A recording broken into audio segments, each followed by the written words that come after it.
I'm from the west side, southwest Atlanta, Georgia, which is the west end. I'm from a street called Fair Street, and it's rough.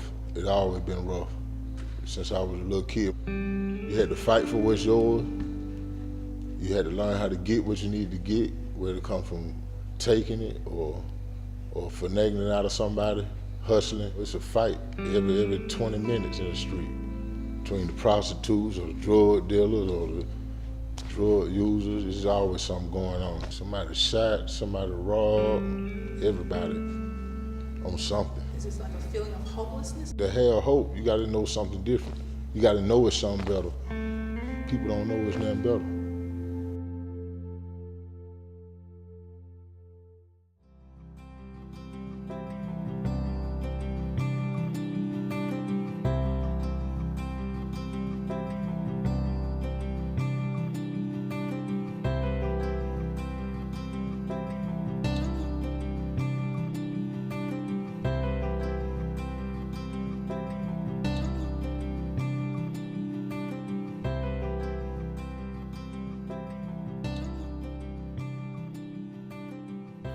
Well, this is the example of a ministry home. We house about 30 guys per home.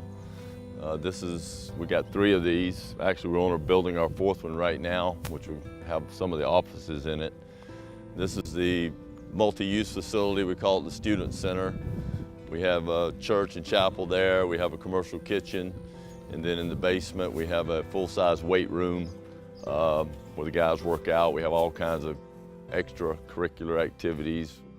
The Lord had always impressed upon my heart to help other men, because I knew that if they could just find a place to leave prison from that was conducive for spiritual growth and not go back to the same old playmates and same old playgrounds, that they would have a good possibility of success, because that was always my problem, is I always went back to the same environment.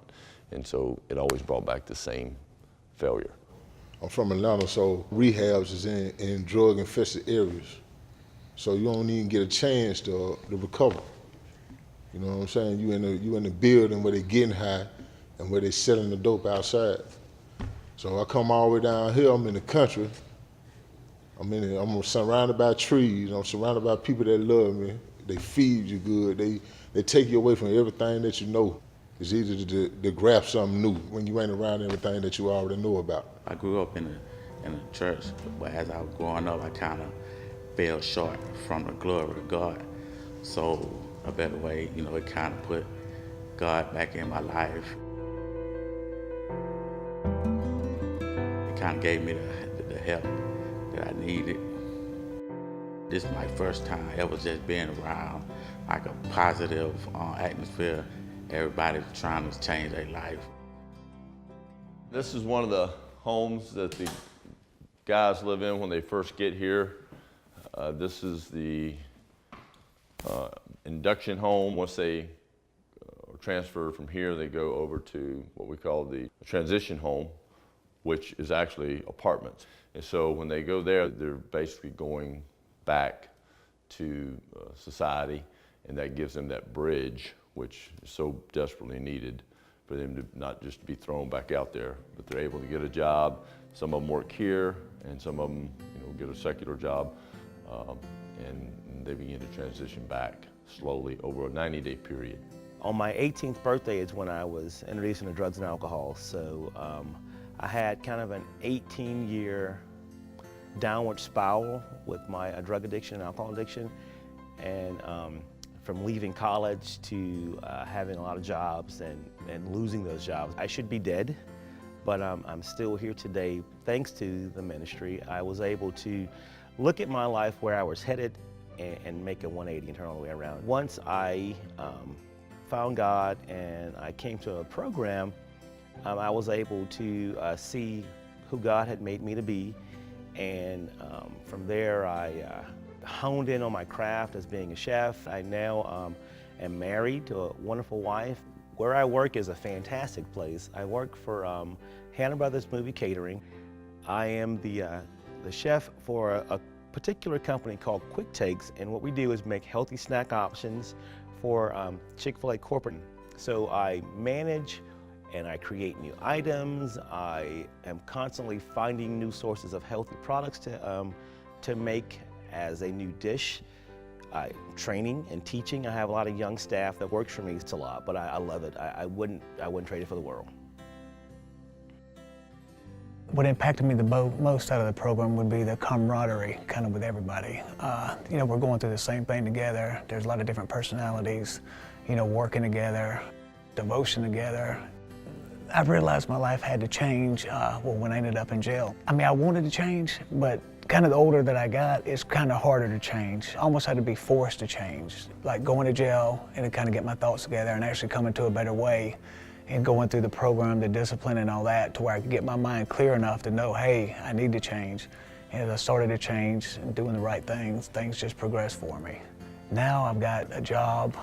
I work at Pinewood Atlanta Studios, and I'm a maintenance tech. That's a range of things, anywhere it could be painting something, to fixing a door, to maybe hanging a TV or monitor on a wall, air conditioning units, messing up anything, electricity, lights, a little bit of everything. Each day is a new adventure, really. My family's ecstatic. They've pretty much given up hope on me because, I'm, in my late 40s. They have been in and out of rehabs, and they've seen it, and they think, is this going to be, it's going to be the same? Is it going to mess up again? And I go home like every 2 or 3 weeks, spend time with my mom and dad, and it's just, they're ecstatic. It's a good feeling. And you can see it on their face too when I see them. They're happy, content. I'm very happy with myself. It makes me feel good. I feel good for once, feel good about myself. Can look at myself in the mirror.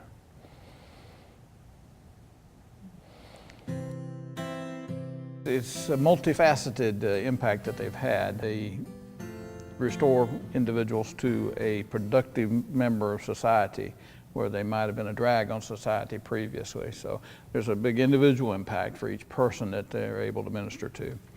And then community-wide, they do lots of different things in the community. They have a moving ministry as well. They give them lots of different supervised work opportunities, and so they're learning skills that they can use later in life, in essence. So the impact is quite large. We do need ministries like Better Way to help people get out of the enslavement to drugs, to alcohol, to whatever life-controlling issues they have. The need is everywhere. We need to provide solutions everywhere where the need is.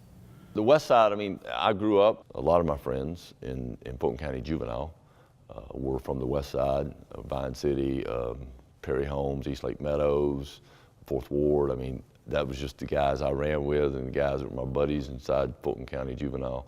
And even in Jefferson Street, when I ended up graduating to Jefferson Street Jail, those were a lot of the guys that I would kick it with, and they were my friends. So I've always had a heart for that area. About a year and a half ago, the Cathys bought us a piece of property here to help with the plight, actually, that's the heroin addiction and stuff that's going on here, to actually put what we would term a satellite campus or satellite place to help guys that were serious, that really wanted off the streets and to get clean off drugs or lay them down if they're selling them or whatever. But this particular place would be a place that they would actually come in, almost like a recruiting station. They would come in, if we saw they were serious, this would be their out. They would be able to stay here for a short period of time, maybe 72 hours or so, and then we would actually transfer them down to the main campus in Sonoya. And it just so happened, this the way the Lord works, we're right beside a club here. This piece of property here is right beside from what I understand, it's not just your normal club. It's like, from the way they describe it, is anything goes club. So I don't really know what that means, but I've heard stories. But be like fishing in a stocked pond. If we're here and that club's there, we could really help with that as well, hopefully. But this used to be an old funeral home, and when we bought the property, the funeral home was in too much of disrepair, so we tore it down, and now we have vacant land. Basically would have already built, but Quest Development, who's right behind us over here, they got a beautiful piece of commercial property they're doing, housing, different things, kind of do a joint venture to develop this whole corner that everything would be kind of together.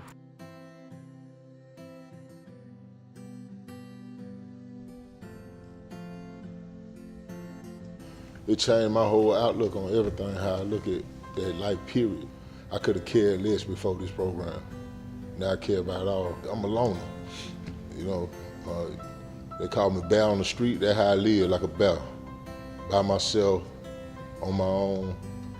You know what I mean? I ain't have no care, no worry about nobody else. Moving everything out the way to get mine. And now I gotta sit everything that I want to the side for somebody else every day. From the time I wake up, for the time I go to sleep. I'm a house shepherd, that's the intake. So as the people come into the program, I help guide them into the program. I make sure they know everything they need to know. They got all the structure they need so they can go to the next phase. I got a chance to grow. I'm sober, and my mind clear. I'm still a strong individual. It ain't break me down to make me weak. I'm weak, but I'm strong. I know how to use the strength now. Instead of against people, it's for people.